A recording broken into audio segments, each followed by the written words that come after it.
Section 1. You will hear a telephone conversation between an employer from the Wild Dune Spa and Resort and an applicant. First, you have some time to look at questions 1 to 5.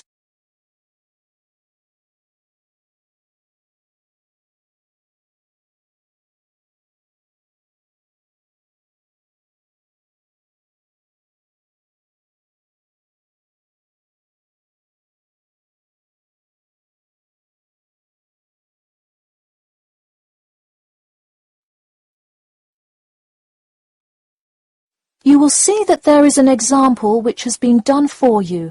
On this occasion only, the conversation relating to this will be played first. Hello, is this John Murphy? Hi, yes it is.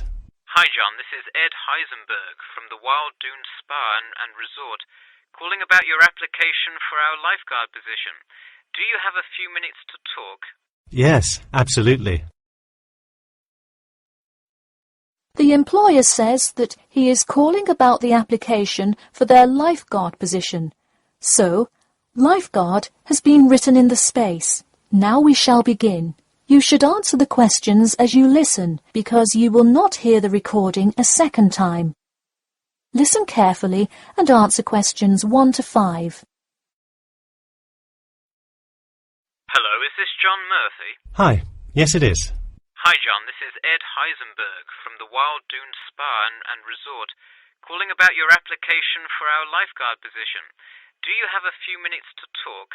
Yes, absolutely. Great, could you give me your address? Sure. My address is 45 Elsinore Court. I'm sorry, was that Eleanor? Could you spell that for me? Sure, it's Elsinore. E-L-S-I-N-O-R-E. Okay, thanks. And is this the number we should reach you at in the future? 099885767? No, that's my home phone. But let me give you my mobile number instead. 077 896 245. Call me on that one.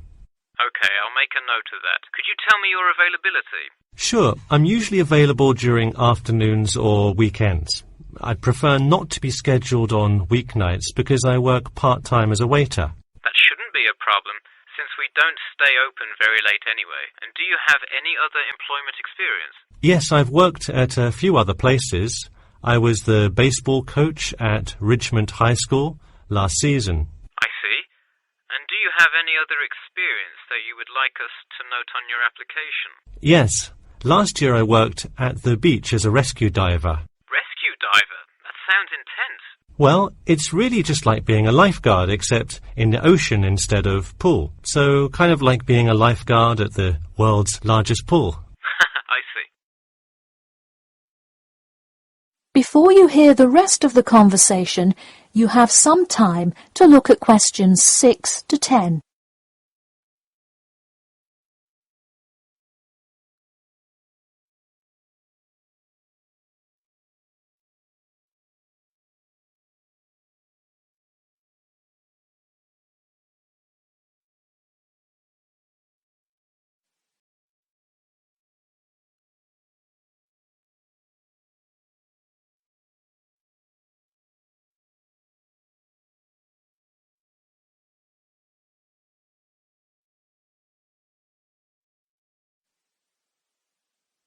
Now listen and answer questions 6 to 10.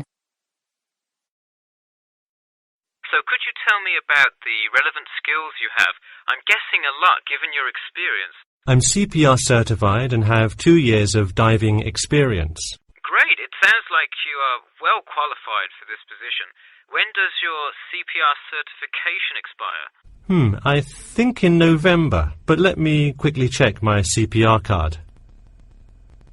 Actually, it expires in October. Okay, so regardless, you have it through the end of the summer. When is your ideal time to work? Since I work in the restaurant on weeknights, I like weekends best, specifically Saturday mornings. I see. We do already have a lot of staff available on Saturdays, but I do need an early morning shift lifeguard. How early could you work Saturday morning?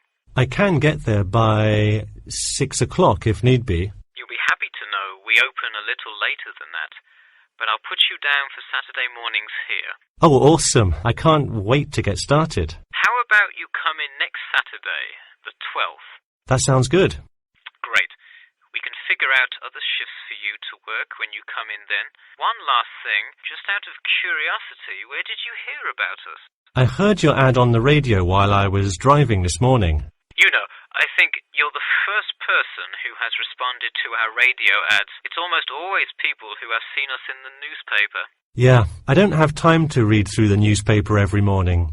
I have plenty of time in the car to listen to radio ads. That makes sense. Well, thanks for your time, and we'll look forward to seeing you on the 12th. That is the end of section 1. You now have half a minute to check your answers.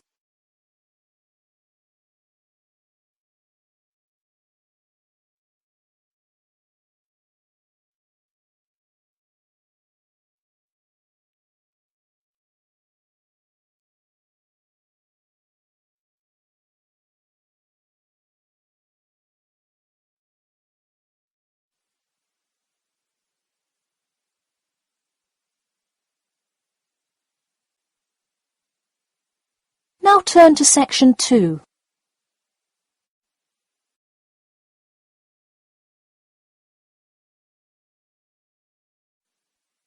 Section 2. You'll hear part of a free class about safety around campus. First, you have some time to look at questions 11 to 14.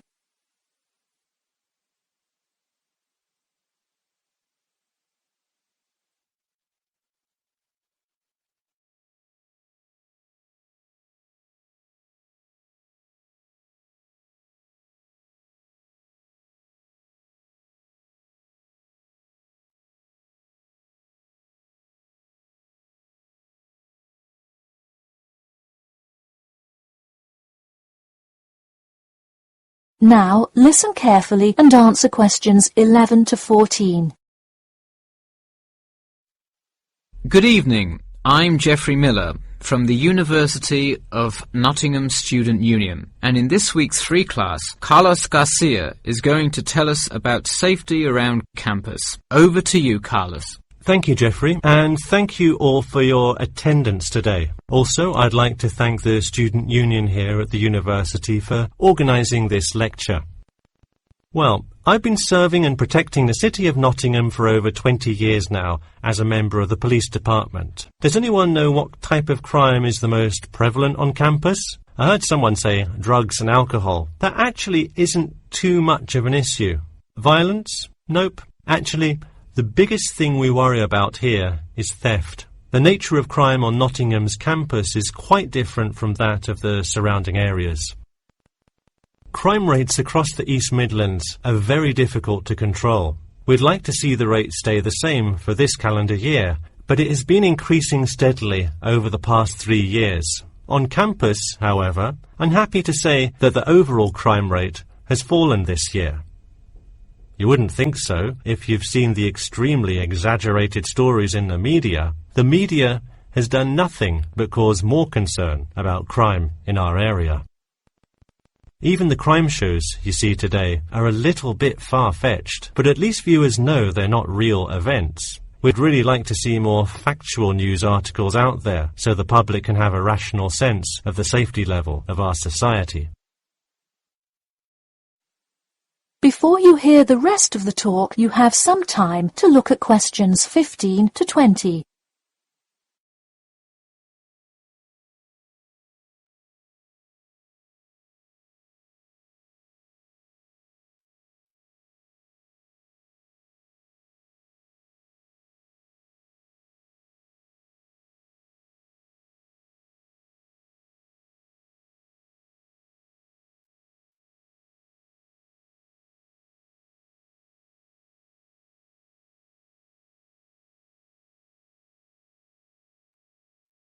Now listen and answer questions 15 to 20. Okay, let's move on to what to do when you see a crime. Do not get involved if at all possible, and do not draw too much attention to yourself by running away in a conspicuous manner. Though most likely, and hopefully, you will not have to experience this situation. If you are being mugged, please do not try to resist. Instead, be compliant and seek help after the incident. Like I said, though, it is highly unlikely that you will find yourself amidst a crime, but it is important to be prepared should it ever happen. We find that educating students and staff on the correct precautions to take is the best way to increase your safety. Just remember to be smart when you're out late at night and avoid any area or person that looks suspicious. I know it sounds obvious, but I cannot stress this enough. It's also not a bad idea to have your mobile phone with you at all times, but be careful. If you're chatting on your smartphone on your way home, you're a prime target for thieves. I'd like to see a show of hands. How many people have left work or the library after 10 p.m. to go home before? A lot of you, right? If you do have to go home late at night, please don't walk home alone. More often than not, there's someone there that will be walking the same direction as you at some point. Walk home with a friend or co-worker. Even if you must use your phone to call someone that's nearby to walk with you, it's always safer to walk home with someone. So when you're walking home, you may feel more comfortable with some sort of self-defense, such as pepper spray. Now, it's your call whether you want to carry something like this or not. However, I absolutely advise against carrying a knife or any other offensive weapon. All too often, they can be used against you if you're disarmed, putting yourself in more danger. For all those interested, the Recreation Centre offers a free self-defense class to all students every Thursday evening. While obviously an introductory self-defense class may not equip you to fight off villains like a regular superhero, it does come in handy sometimes. After taking a self-defense class, you'll surely be more aware of possible dangers and how to deal with them. So hopefully now you have a more complete understanding of the nature of crimes committed on your campus and how to avoid being a victim. I know most students at the University of Nottingham are not the criminal types, but remember that there is no barrier like a wall or something keeping non-students out. There's no army force securing the borders, and I doubt anyone wants it that way. The campus is generally a safe place, but it's not immune to small crimes once in a while. All right, that's all I have to say for today. Stay safe. That is the end of section 2. You now have half a minute to check your answers.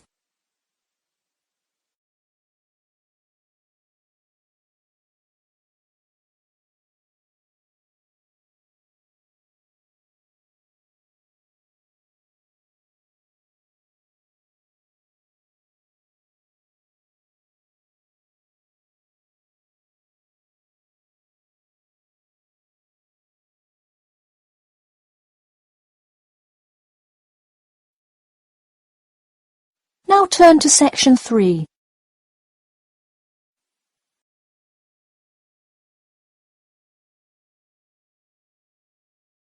Section 3. You will hear a student called Bobby talking to his tutor about the research project. First, you have some time to look at questions 21 to 23.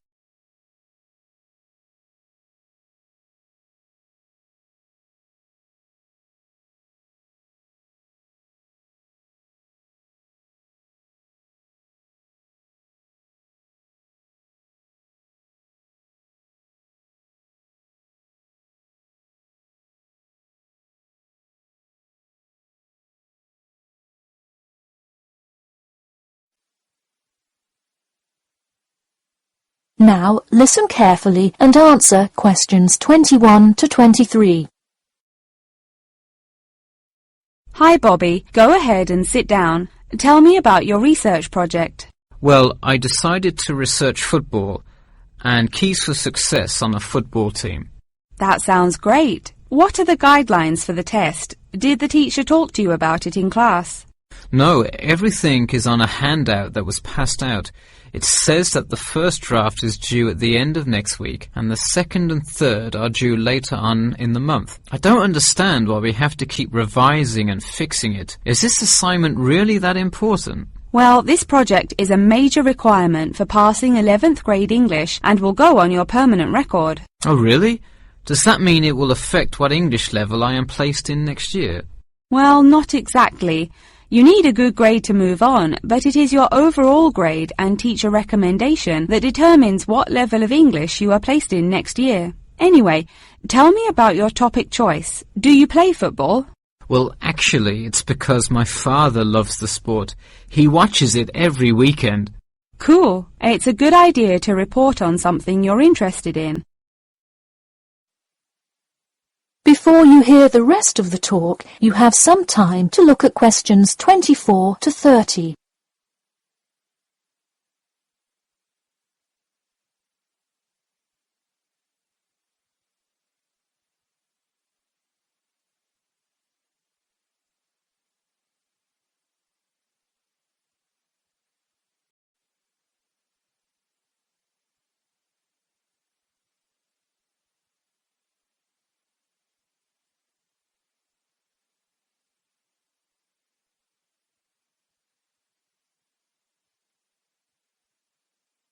Now, listen carefully and answer questions 24 to 30.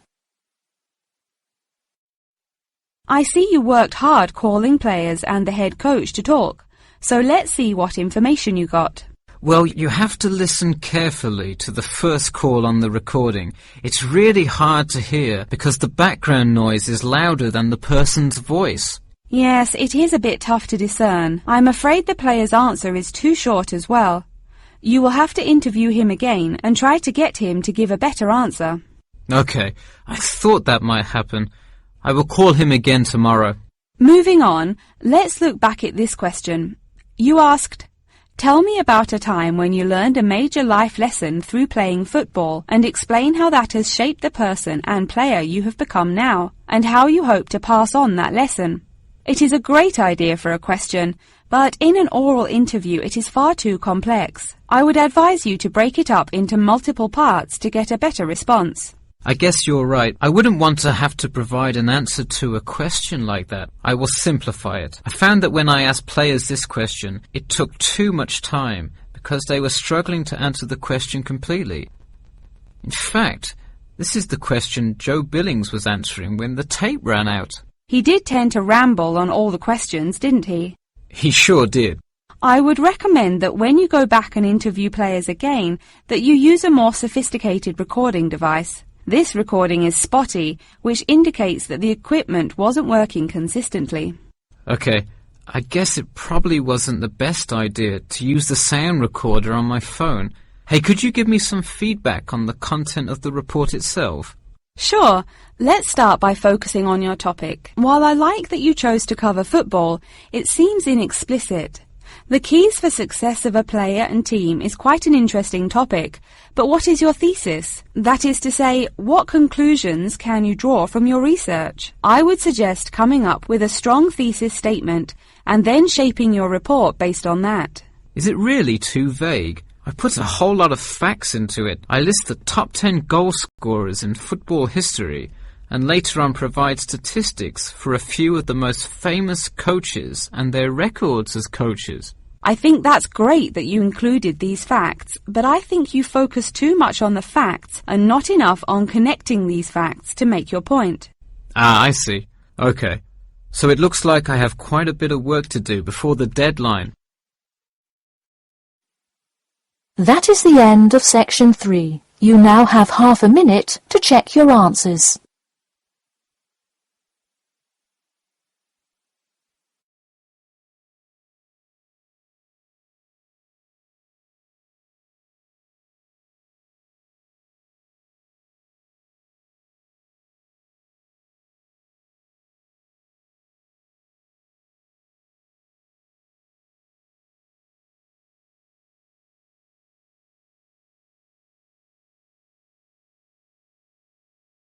Now turn to section 4.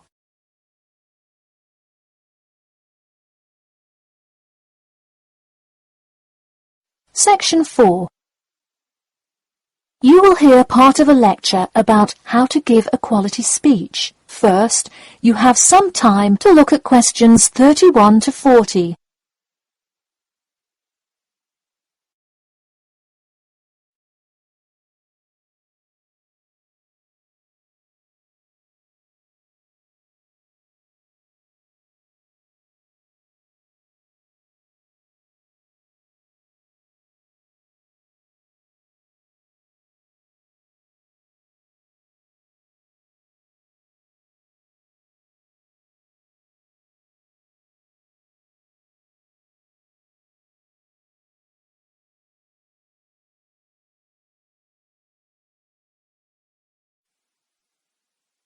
Now listen carefully and answer questions 31 to 40. Good morning. Today I am going to cover the daunting task of giving a quality speech, a thought that makes most of us cringe. In fact, 90% of all people feel nervous about public speaking, about 10% of whom are described as genuinely terrified. Hopefully, when we are finished here today, you all will be in the 10% of the population who do not feel nervous at all. Did you know that lecturers tend to get more nervous if the speech they are giving is an important one? It makes sense, right? You probably wouldn't be nearly as nervous to address your residence hall about the proper use of the recycle and compost bins as you might be if you were asked to give the graduation speech to your entire 5,000 student class. So what is it that makes some people completely comfortable in front of crowds? Some people think that the ability to give a good speech is a gift that others are simply born with. This is almost never the case. Public speaking can be learned with practice. The first most important thing you can do to improve your confidence in delivering a speech is to prepare a quality speech. Honestly, while the content of your speech is relatively important, the audience will really only remember the last sentence you say. It is a good idea to structure the rest of your speech to lead up to this last point to really drive your message home. This is a good way to ensure that your speech is well organized.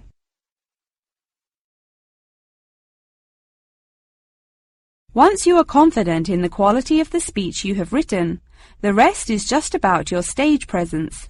Let's go through some do's and don'ts of public speaking. First, you want to command the attention of the room. Do not, I repeat, do not proceed with your speech until the audience is paying attention. Even Martin Luther King Jr.'s I Have a Dream speech wouldn't have made any difference in the world without the undivided attention of his audience. To continue with the I Have a Dream example, one of the reasons that MLK was such an effective orator was his ability to speak with passion and engage with his audience. That sort of charisma does not come from reading straight from paper. Don't get me wrong, it is a good idea to write your main ideas down on a note card, sheet of paper or something. But one factor that will consistently lead to a boring, forgettable speech is writing down your entire speech. Do not write your full speech down. If you are constantly reading your paper, you are not making eye contact with your audience, and thus failing to really express the feeling that goes with your ideas. I advise you write 1 or 2 ideas, so if you suddenly draw a blank, you have something to jog your memory. If you've written a good speech that you believe in, those ideas should be sufficient to keep you on track. Once you have those ideas written down, give your speech a few practice runs in front of the mirror, into your sound recorder on your phone, or with a friend before it comes time to address a crowd.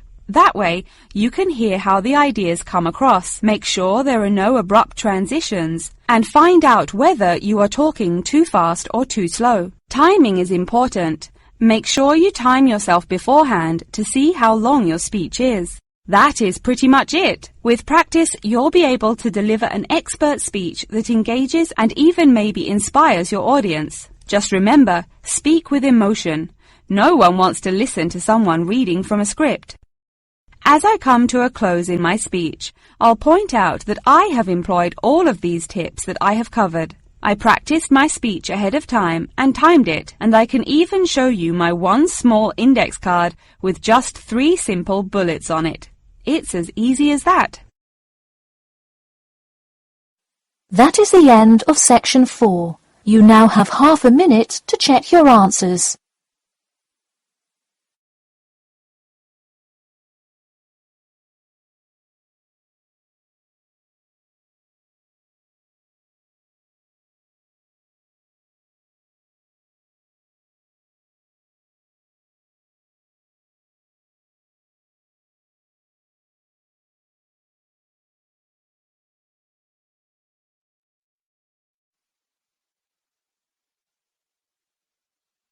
That is the end of the listening test.